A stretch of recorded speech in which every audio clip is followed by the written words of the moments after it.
आपलं क्षेत्ररक्षण त्वरित सजवून घ्या।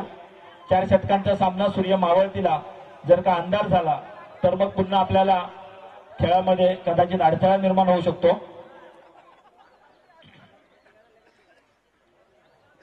गोलंदाजीसाठी आपल्याला दिसतोय तो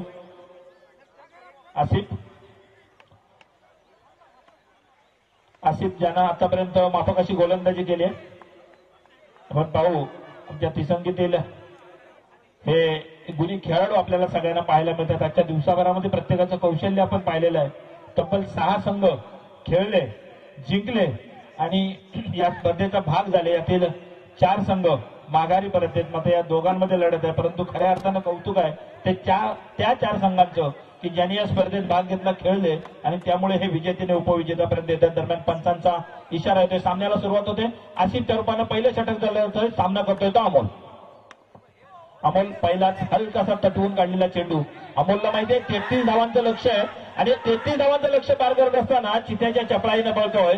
गुड रनिंग बिटवीनच्या स्वरूपामध्ये दुसरी धाव घेतोय, जिथे एकच धाव होती। नारायणची साथ आहे, नारायण देखील चित्याच्या चपळाईनं पळतोय। 2 धावा, जिथे 1 धाव होती तिथे 2 धावा वसूल केल्या। संघाचं खातं आणि स्वतःचं खातं उघडतोय अमोल। ते 2 धावांनी पुन्हा एकदा आसिफ सज्ज होतोय गोलंदाजी मार्गावरती। आसिफचा पुढचा चेंडू अमोलने टोलावलेला चेंडू क्षेत्ररक्षकाच्या दिशेने चाललाय, क्षेत्ररक्षक अडवतोय। तद्वत मात्र दुसरी धाव घेण्याचा प्रयत्न होतोय आणि थोडंसं लडखडतोय क्षेत्ररक्षक, त्याचाच फायदा उठवत दुसरी धावी पूर्ण करतोय। अशा प्रकारे 2 धावा मिळत आहेत, बेचा पाडा वाचला जातोय, अर्थात 4 धावा होत आहेत। आसिफचं चाललेलं संत गतीनं षटक, एक धाव घेण्याची गरज असताना क्षेत्ररक्षणात होणारी चूक आणि त्याचा दुतर्फी फायदा आपल्याला पाहायला मिळतोय। आता 2-2 4 धावा होत आहेत। 34 धावांचं लक्ष पार करताना अमोलने देखील त्याच्या डोक्यामध्ये असणारी जी काही संकल्पना आहे ती ठेवलेली आहे। त्याच्यामुळे पुन्हा एकदा 1 धाव मिळाले, दुसरी धाव घेण्याचा प्रयत्न होतोय का तो पाहूयाने पुन्हा एकदा दुसरी धाव। त्याला माहिती आहे अमोलला की क्षेत्ररक्षक जर का थोडा जरी गडबडला तरी दुसरी धाव येते। नारायण मात्र सतत त्याला उत्स्फूर्त अशी साथ देतोय। आता नारायण यष्ट्यांपासून जवळजवळ 8 ते 10 पावलं बाजूला जाऊन निवांत श्वसन करतोय, कारण त्याला माहिती आहे आतापर्यंत 6 रन धावल्यामुळे त्याची अवस्था काय झालेली आहे, ती कमरेवर हात आलेले आहेत।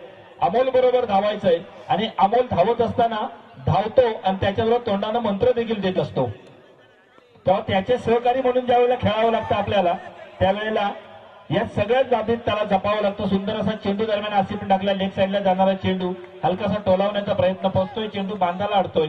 अनिकेत चेंडू एसटीच्या मागे नियंत्रणात मिळवतोय। तद्वत 1 चेंडू निर्धाव टाकतोय, संघाची धावसंख्या स्थिर होते ती 6। पुन्हा एकदा आसिफ गोलंदाजी मार्गावरती। हा चेंडू मात्र जोरदार टोलावण्याचा प्रयत्न, थोडीशी एज लागते की काय असं वाटत होतं आणि पाहू, आणि मला वाटतं आता हे मोठं यश मिळतंय। धाव घेऊया की नको अशा प्रकारची ही करत असताना खऱ्या अर्थानं अमोलनंच कॉलिंग केलं होतं, म्हणून नारायण सज्ज झाला, धावत होता। मी पोहोचेन असं वाटत असताना थोडंसं काही यार्डवरती गेल्यावरती अमोलचा अंदाज चुकतोय आणि पहिला मोठा धक्का बसतोय तो या संघाला। संघाची धावसंख्या आहे ती अर्थात 6 या धावसंख्येवरती एक मोठा धक्का म्हणजे हुकमी एक्का की जो आतापर्यंत खेळत होता तोच अमोल बाद होऊन परततोय। अर्थात अमोलची जागा घेण्यासाठी जातोय तो मिहीर। आता मात्र मिहीर अशोक महिपतराव भोसले सध्या पोलीस खात्यामध्ये सेवारत असणारे, पोलीस निरीक्षक या पदावरती कार्यरत असणारे, ठाणे ग्रामीण या ठिकाणी सेवेत कार्यरत आणि गावच्या प्रत्येक सामाजिक कार्यामध्ये हिरिरीनं भाग घेणारे असे आमचे सहकारी बंधू, त्यांचा हा चिरंजीव मिहीर खेळताना दिसतोय। पाहूया आपण आता मिहीर आणि नारायण अशी जोडी मैदानावरती। आसिफनं पहिलं यश मिळवून दिल्याने एक मोठा मासा गळाला लावलाय, तो अर्थात अमोलच्या रूपानं पुन्हा एकदा आसिफ सज्ज होतो। आसिफचा पुढचा चेंडू अर्थात सुंदर पडलेला चेंडू होता। नारायणला देखील माहिती आहे की आता अमोलची अर्थात विकेट गेल्यानंतर आपल्याला जबाबदारीनं खेळायला हवं। 33 धावांचं लक्ष आहे, पहिल्या षटकाचा खेळ संपतोय। पहिल्या षटकांची धावसंख्या होते ती 6।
ज्याने मगाशी फलंदाजीमध्ये देखील कमाल केली होती, त्या दीपकने कोणतीही चूक केली नाही. आपल्याला ही संधी आहे अंतिम सामन्यात जर स्वतःला सिद्ध करायचं असेल का झेल मला टिपला पाहिजे. बांधाचा कोणताही अडथळा असेल तरी पुरेपूर अंदाज घेऊन त्यानं मिहिरला पॅव्हिलियन मध्ये धाडलंय आणि पुन्हा एकदा अनिकेत सज्ज होतोय आपल्या गोलंदाजी मार्गावरती आपल्या अनुभवाचा पुरेपूर उपयोग करत. अर्थात मिहिरची जागा घेण्यासाठी गेलाय तो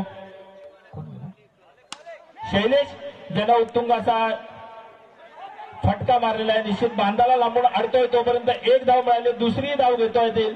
मात्र नारायण स्थिर आहे. नारायणला माहिती आहे 33 धावांचा पाठलाग करायचा असेल तर एक बाजू मला धरून ठेवली पाहिजे, कारण माझा सहकारी अमोल हा पॅव्हिलियनच्या दिमतीला परतलेला आहे. त्यामुळं निश्चितच पुन्हा एकदा आता सगळी जबाबदारी आली ती शैलेशवरती. अनिकेतचा पुढचा चेंडू आणि दोन्ही बंधूंचा हा सामना आपल्याला पाहायला मिळतोय. शैलेश शिर्के आणि अनिकेत शिर्के. अनिकेतचा पुढचा चेंडू असेल शैलेश शिर्केसाठी. शैलेश शिर्के देखील आपण पाहिला. अनिकेत ज्या पद्धतीने व्यावसायिक खेळाडू त्या पद्धतीने शैलेश शिर्के देखील ग्रामीण बरीच वर्ष क्रिकेट खेळलेला हा खेळाडू सध्या चिपळूण नागरी या अग्रमानांकित अशा पतसंस्थेमध्ये सेवा बजावत आपल्या कुटुंबाचा भार सांभाळत हा आपला छंद जोपासताना दिसतोय. कारण चिपळूण नागरीच्या ज्या ज्या स्पर्धा असतात त्या स्पर्धेमध्ये देखील शैलेशची बॅट आपल्याला तळपलेली दिसते. दरम्यान अवांतर अनिकेतचं नियंत्रण सुटतंय. पंच अवांतर घोषित करतात, दंडित करतात. एक धाव मिळते. संघाची धावसंख्या होते ती 9. असा शैलेश आपल्याला खेळताना दिसतोय, जो चिपळूण नागरीच्या वेगवेगळ्या स्पर्धांमध्ये देखील खेळताना पाहायला आपल्याला मिळतो. तो शैलेश जुन्या खेळाची आठवण करून संघाला या खाईतून बाहेर काढण्याची जबाबदारी खऱ्या अर्थानं त्याच्यावर. अनिकेतचा हा चेंडू सुंदर टोलावलेला चेंडू, चेंडू सीमारेषेच्या चेंडू जात असताना क्षेत्ररक्षक येतोय. क्षेत्ररक्षकाकडून चूक होते, मात्र त्या चुकीचं रूपांतर 2 धावांमध्ये होतं. तिसरी धाव घेण्याचा प्रयत्न होतोय का? नाही. नारायणला माहिती आहे कुठलीही पडझड होणार नाही, त्याच्यासाठी त्याच्याकडून निश्चित प्रयत्न असेल, कारण 33 धावांचं लक्ष आपल्याला पार करायचंय. 2 धावा मिळत आहेत. संघाच्या धावसंख्येत 2 न भर पडते. धावसंख्या जाऊन पोहोचते ती 11. पुन्हा एकदा अनिकेत सज्ज होतोय शैलेश साठी. चेंडू पाहायला लागतोय. अर्थात एक चेंडू निर्धाव काढतोय आणि दुसरं षटक संपतोय. 2 षटकांची आमची धावसंख्या होते ती 11.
शॉट होता, जे सिलेक्शन होतं ते खूप चांगलं होतं, परंतु ते समोर मारलं तर निश्चित दुहेरी चवेरी धाव मिळेल. मागे जर का आपण मारला तर 2 आणि 1 डिक्लेअर धाव मिळेल आणि त्यामुळं 11 चेंडूमध्ये 22 धावांचं लक्ष आपल्याला पार करायचंय. आणि असं लक्ष पार करत असताना दीपकला देखील या सगळ्याची कल्पना आहे. एकेरी दुहेरी धाव जर का गेली तर फारसं नुकसान होणार नाही, परंतु जर का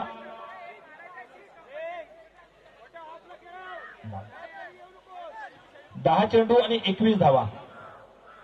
मजल दर मजल संघ पुढे चाललाय, परंतु पहिल्या दुसऱ्या गिअर मधून काही होणार नाही. चौथा 6वा गिअर आपल्याला टाकावा लागेल, चौथा 5वा गिअर, आणि त्याच वेळेला इंजिन गरम केलं कीच आपण पुढे जाऊ शकतो, या फायनल पर्यंत पोहोचू शकतो, आपल्या ध्येयापर्यंत पोहोचू शकतो. हे खऱ्या अर्थानं आता ठरवण्याची गरज आहे ती नारायण आणि शैलेश यांनी. कारण समोर असणारा चाणाक्षपणे गोलंदाजी करतोय तो दीपक, आणि त्याला तेवढंच मार्गदर्शन तत्परतेने लाभतंय ते अनिकेतचं. पाहूया 10 चेंडू 21 धावा पुढे पुन्हा एकदा दीपक. आणि आता मात्र दीपकचा सोयर मारा होतोय आणि त्या सोयर माऱ्याचा चाणाक्षपणे नारायण देखील उपयोग करून देतोय. तब्बल 2 धावा मिळत आहेत. अवांतरच्या रूपानं पंच दंडित करतायत. 10 चेंडू आणि 19 धावा असं लक्ष येते. आता अवांतर चेंडू जर का गेला, अवांतर धाव मिळाली की पुन्हा एक चेंडू, एक संधी देखील मिळते. त्यामुळं नियंत्रित गोलंदाजी करण्याची गरज आहे. अवांतर जर का गोलंदाजी दीपककडून पुन्हा झाली, सोयर मारा वाढला तर निश्चित त्याचा फायदा हा नारायण उठवणार आणि त्याच्या साथीनं शैलेश देखील. जोरदार टोलावण्याचा प्रयत्न नारायणचा फसतोय. चेंडू बांधाला लागून अडतोय आणि दीपक स्वतः नियंत्रण होतोय. तद्वत मात्र 1 धाव मिळते. संघाची धावसंख्या जाऊन पोहोचते ती 16. 9 चेंडूमध्ये 18 धावांची गरज. दरम्यान पॅव्हेलियन मध्ये कोणीतरी अंगारा आणत असल्याची चर्चा झालेली पाहायला मिळते. अर्थात हा अंगारा कशाचा आहे ते थोड्या अर्थात 9 चेंडू नंतर समजेल. आमचे क्रीडा रसिक देखील बोलतायत.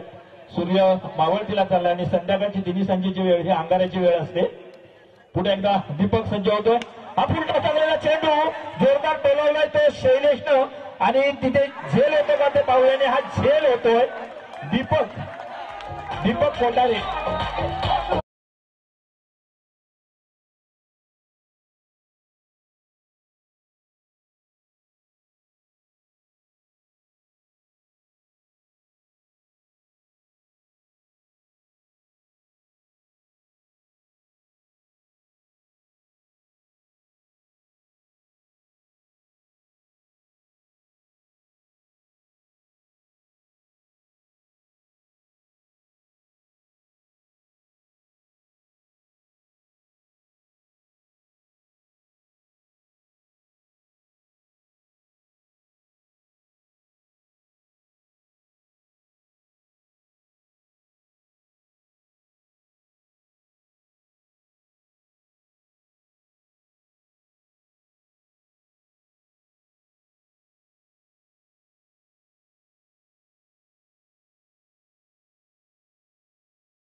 धावसंख्या जाऊन पोहोचते ती 18. एखादा चौकार किंवा षटकार मित्रांनो सामन्याचा निकाल आपल्या बाजूने वळवू शकतो याची कल्पना अंकितला आहे आणि दीपक देखील किफायतशीर गोलंदाजी करण्याचा प्रयत्न निश्चित करणार. निश्चितच हा टोलावलेला चेंडू 1 धाव मिळते. बांधाच्या दिशेने चेंडू चाललाय. चेंडू सीमारेषेच्या दिशेने जातोय का काय, परंतु चेंडू बांधाच्या तिथे अडतोय. निश्चित तिथे चौकार आहे षटकार आहे बघावं लागेल. आणि जर का त्या बांधाच्या वरती गेला झेंडा लावला तिथे तर चौकार होणार आहे. त्याच्यामुळं आता धावून काढलेल्या या 3 धावा मिळाल्या आहेत. संघाच्या धावसंख्येत 3 न भर पडते. अंकितची कामगिरी आपल्याला भरीव पाहायला मिळते.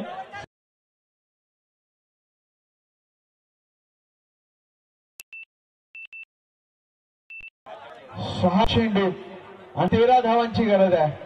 स्ट्राईक वरती अंकित येतात, नॉन स्ट्राईक वरती नारायण आणि गोलंदाजीची धुरा सांभाळण्यासाठी बहुधा नवतरुण संघाचे माजी खेळाडू श्रीधर भोसले.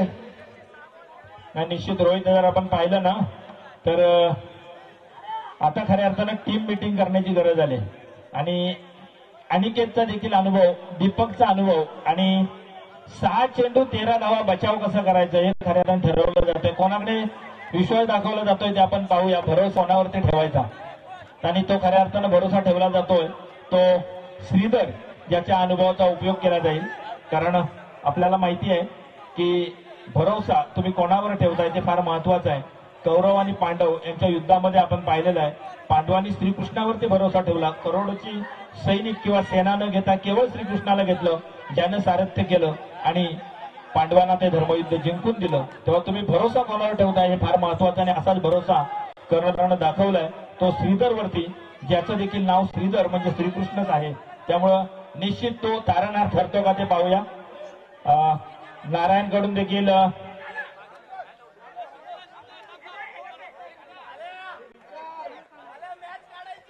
नारायण आणि अंकित ही जोडी मैदानावरती पाहायला मिळते. प्रेक्षक उत्कंठा ताणलेली दिसते, कारण 4 षटकांमध्ये 33 धावांचं लक्ष होतं. 33 धावा केल्या होत्या, 34 धावांचं लक्ष.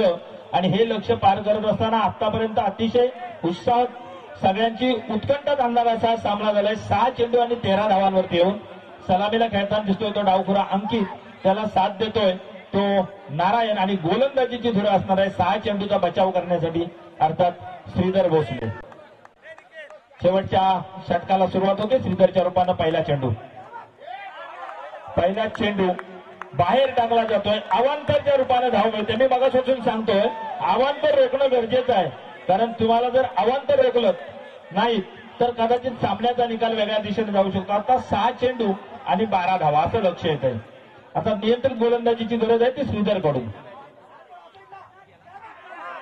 सुंदर चेंडू पूर्णपणे फसवून ठेवला, बीट केलं.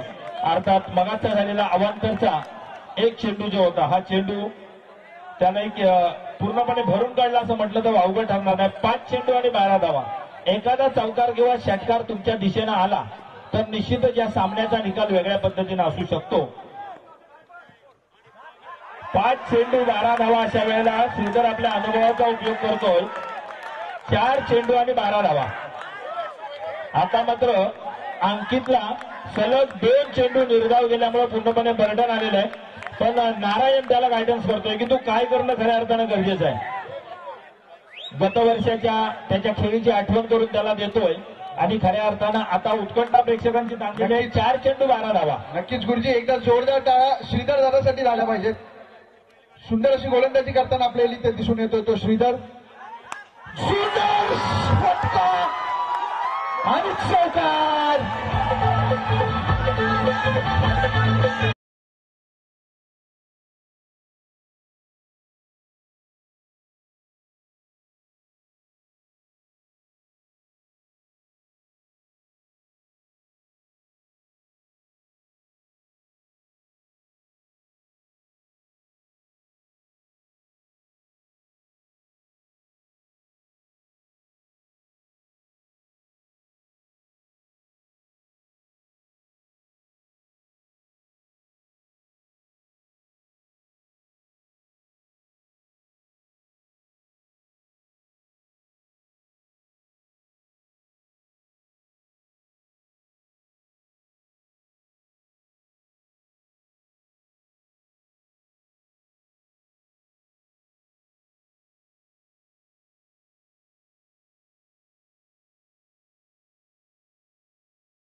उपयोग करतोय. अनुभव किती महत्वाचा असतो हे श्रीधरच्या कामगिरीवरून आपल्याला पाहायला मिळतंय. 3 चेंडू मध्ये 10 धावांची गरज, नारायणला आक्रमकतेने खेळण्याची गरज. आणि हा चेंडू नारायणने टोलावलेला चेंडू पाहूया कुठे जातो. तो चेंडू जातो सीमा रेषा पार आणि येतोय षटकार.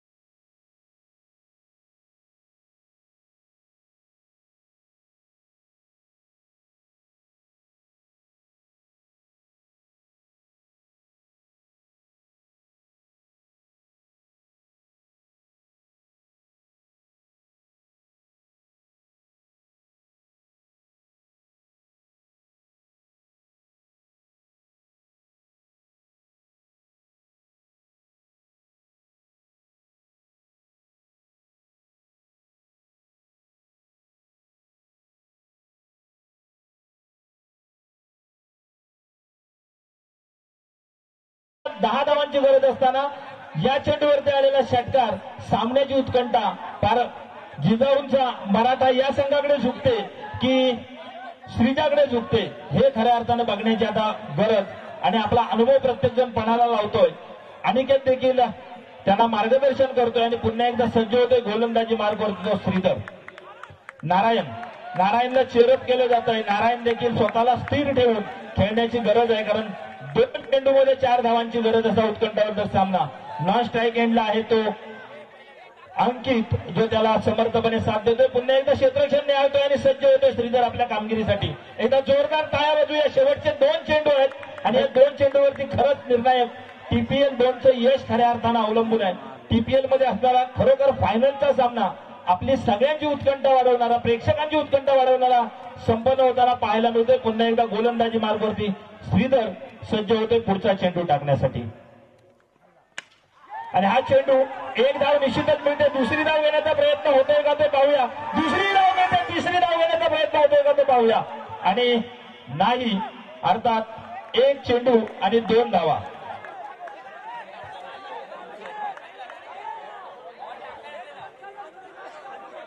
सामना जर का बरोबरीत झाला तर सुपर ओव्हर होणार आहे. एका चेंडूमध्ये 2 धावांची गरज. 1 चेंडू 2 धावा. काय सामना बघतोय मित्रांनो आपण बघा. खऱ्या अर्थाने पाहू प्रत्येकाचे उत्कंठा ताणलेली श्रीजा फायटर्स असो आणि अथवा जिजाऊंचा मराठा असो एका चेंडूमध्ये 2 धावांची गरज. TPL 2चं पर्व खऱ्या अर्थानं 1 पेक्षा अतिशय औत्सुक्य भरानं वाढलेलं आहे. त्याचं कारण म्हणजे होणारी ही मॅच फायनलचा सामना अंतिम सामना फायनल सारखा अर्थात फायनल सामना त्या पद्धतीनेच होतोय. आपण पाहू तर बिग फाईट आपण ज्याला म्हणतो अशी फाईट होते. महाव्होल्टेजचा सामना आपल्याला पाहायला मिळतोय. प्रेक्षकांची उत्कंठा ताणलेली संघाची उत्कंठा ताणलेली आपल्याला पाहायला मिळते. 1 चेंडूमध्ये 1 धाव आली तर सामना टाय होईल. पुन्हा सुपर ओव्हर पाहायला मिळेल. एका चेंडूमध्ये 2 धावा आल्या तर निश्चितच सामन्याचा निकाल हा जिजाऊंचा मराठा बाजूने. चेंडू जर का निर्धाव आला तर तो श्रीजाच्या बाजूने असेल. कोणाच्या बाजूने निकाल लागणार खऱ्या अर्थानं आणि अनुभवी गोलंदाज आपल्याला पाहायला मिळतोय तो म्हणजे श्रीधर पुन्हा एकदा सज्ज होतोय गोलंदाजी मार्गावरती. नारायण मात्र आपला अनुभव देखील पणाला लावतोय. हुकमी असा फलंदाज आपल्याला पाहायला मिळतोय. तोच नारायण सज्ज होतोय. शेवटचा चेंडू 1 चेंडू 2 धावा. जोरदार टाळ्या देऊया आणि खऱ्या अर्थानं हा चेंडू नो झालेला आहे आणि नो चेंडूमुळे हा सामना टाय होतोय. 1 चेंडू आणि 1 धाव. ही फ्रीड असणार आहे. अर्थात बघा चुकीला माफी नाही.